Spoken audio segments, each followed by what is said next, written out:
Did you know that the majority of soldiers who died in the Civil War died from disease? It's true. About 2/3 of the casualties were caused by illness, with chickenpox, mumps, and measles being the primary causes. Army tents and camps were not the cleanest, and separating the healthy from the sick was difficult. Illnesses passed easily, and medical care was limited by both a lack of knowledge and resources.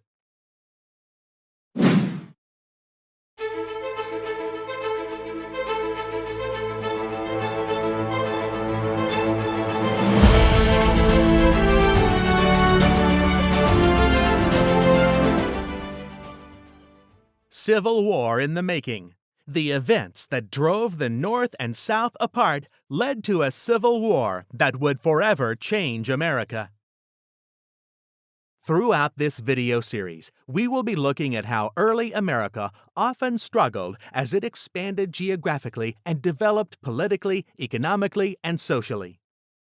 An example of geographic expansion is when America's borders were maintained or grew either through war or treaty. An example of political struggle is when policies are created that either restrict or increase the federal government's powers, states' powers, and citizens' rights. Economic struggles include when business and trade policies are restricted, economic opportunities are not equal, or established labor systems limit people's rights. Lastly, we'll be looking at social and cultural development, or how America struggled with inclusion, and this video will detail for all. Section 1. Political and Economic Development. America was torn apart by events that divided America both politically and economically. Section 2. Social and Cultural Development. Two distinct cultures in the North and South disagreed about slavery and rights for all citizens. Section 3. A war to maintain borders. The Civil War begins. Section 1. Political and Economic Development. America was torn apart by events that divided America both politically and economically. There were many attempts to find political compromises to resolve the issues between the North and South. One was the Compromise of 1850 proposed by Henry Clay.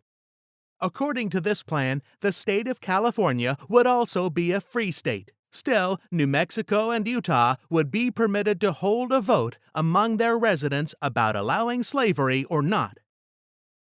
As part of the compromise, the Fugitive Slave Act was passed. It required everyone, North and South, to return any runaway enslaved person to their master, enslaver. John C. Calhoun spoke in favor of this law, saying, "The South asks for justice, simple justice, and less she ought not to take." Many Northerners resisted this law, some peacefully and others with violence. Author Harriet Beecher Stowe wrote Uncle Tom's Cabin during this period to depict what she had learned about slavery and its evils. This heart-wrenching, best-selling novel shed a perspective on the institution of slavery that many had not considered, further encouraging its abolishment. Slavery became a huge issue in another new territory, Kansas. The Kansas-Nebraska Act allowed Kansans to decide whether or not to allow slavery. Activists on both sides came from out of state and tried to influence the outcome.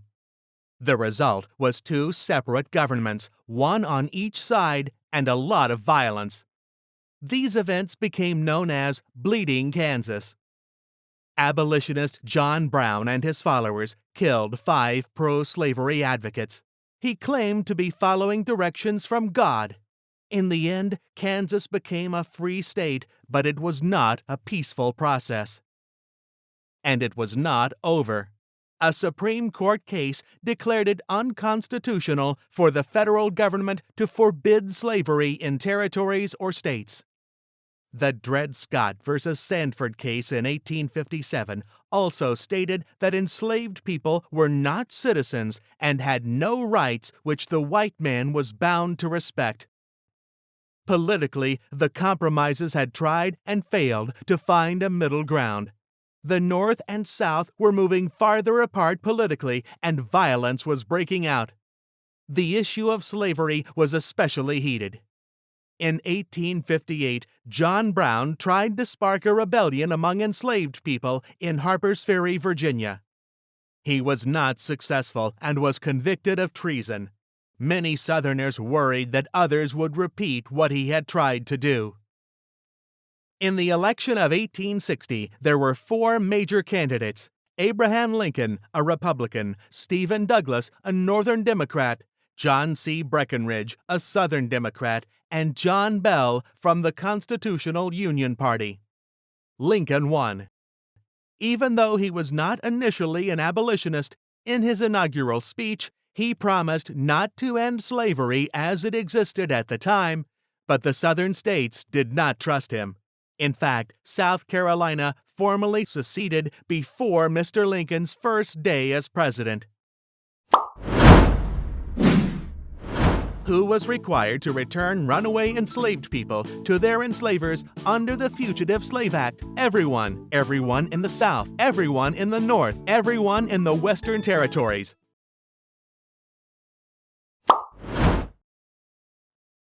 If you said A, you're right. The Fugitive Slave Act required everyone to return runaway enslaved people to their enslavers. However, many Northerners actively resisted this law. Section 2. Social and Cultural Development.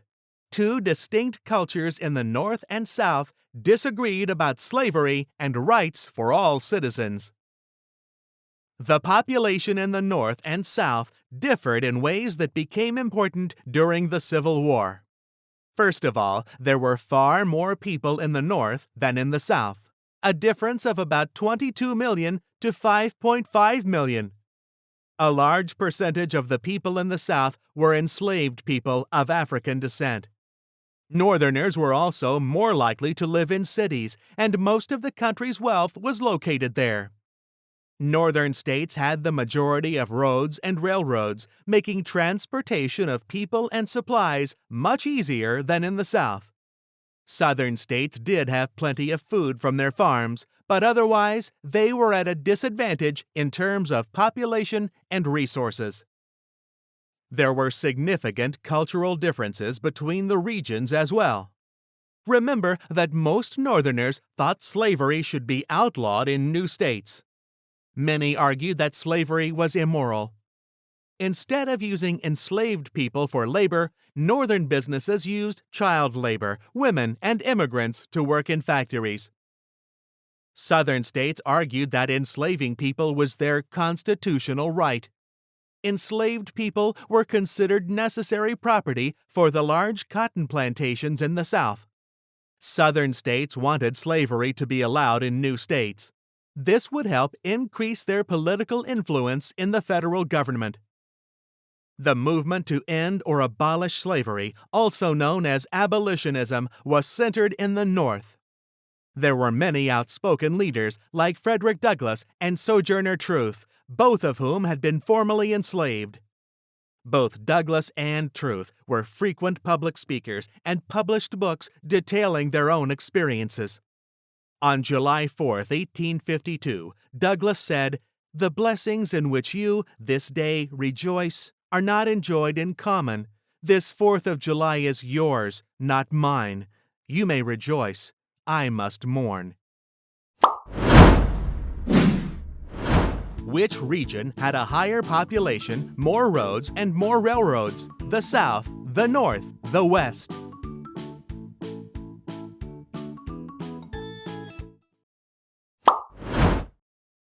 If you said B, you're right. The North had a much higher total population and more transportation options. Section 3. A War to Maintain Borders. The Civil War begins. After Lincoln's election, the South believed their future was one of decreasing power and a slow end to slavery. Their way of life was threatened. Southerners began to talk about secession, separating themselves from the United States to become independent. Lincoln warned that no state, upon its own mere motion, can lawfully get out of the Union. They can only do so against the law and by revolution. South Carolina seceded first in December 1860, followed by Mississippi, Florida, Alabama, Georgia, Louisiana, and Texas. They called their new country the Confederate States of America.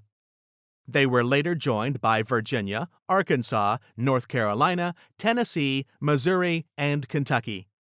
The Confederacy consisted of a total of 13 former states. Lincoln hoped that the secession would be temporary. He held on to all federal property in those states, including forts and military land. On April 12, 1861, Confederate troops tried to take back Fort Sumter just outside Charleston, South Carolina. They attacked for over 24 hours and took the fort by force. Although there were no casualties at Fort Sumter, that battle was the first of the American Civil War. On September 22, 1862, Abraham Lincoln issued the Emancipation Proclamation. This order did not end slavery. However, it did free all enslaved people who lived in the Confederate territories. The order stated, "All persons held as slaves within any state or designated part of a state, the people whereof shall then be in rebellion against the United States, shall be then, thenceforth, and forever free." Many newly freed African Americans joined the Union Army or followed the troops to the North.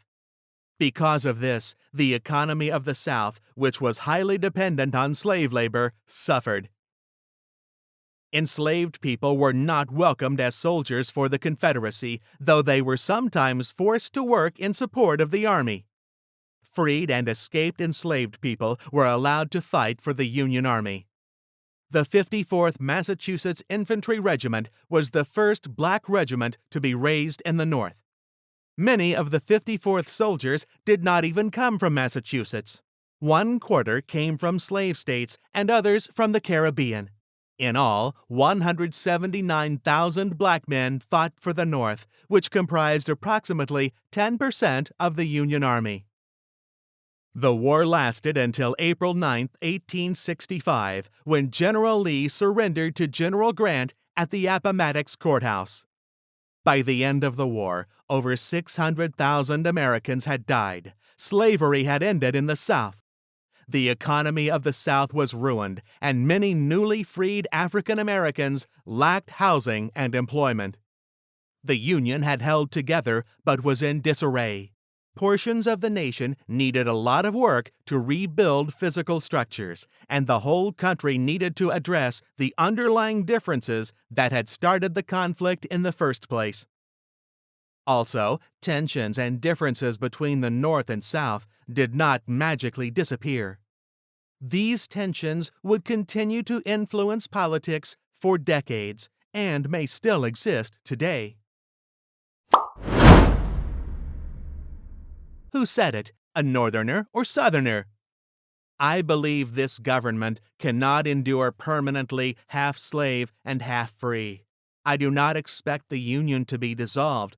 I do not expect the house to fall, but I do expect it will cease to be divided. That's right, it was a Northerner, Abraham Lincoln. In this famous speech, he warned against political divisions over the issue of slavery. Let's try it again. Is this quotation describing the North or the South? Once let the black man get upon his person the brass letters U.S., and a musket on his shoulder and bullets in his pocket, and there is no power on earth which can deny that he has earned the right to citizenship. That's right, it was a Northerner, abolitionist Frederick Douglass. He explained the significance of inviting African Americans to serve in the Union Army. Let's try one last time. Who said it? The issue before the country is the extinction of slavery.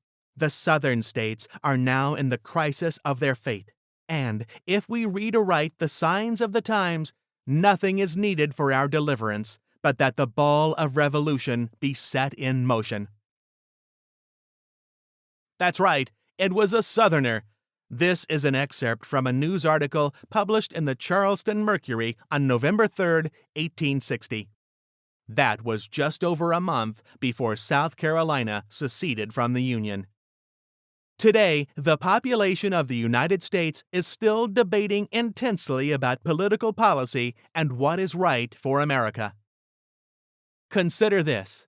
Does where you live still affect your political and economic views? What may explain why the Northeast of the United States are mostly Democrats and the Central states are mostly Republicans?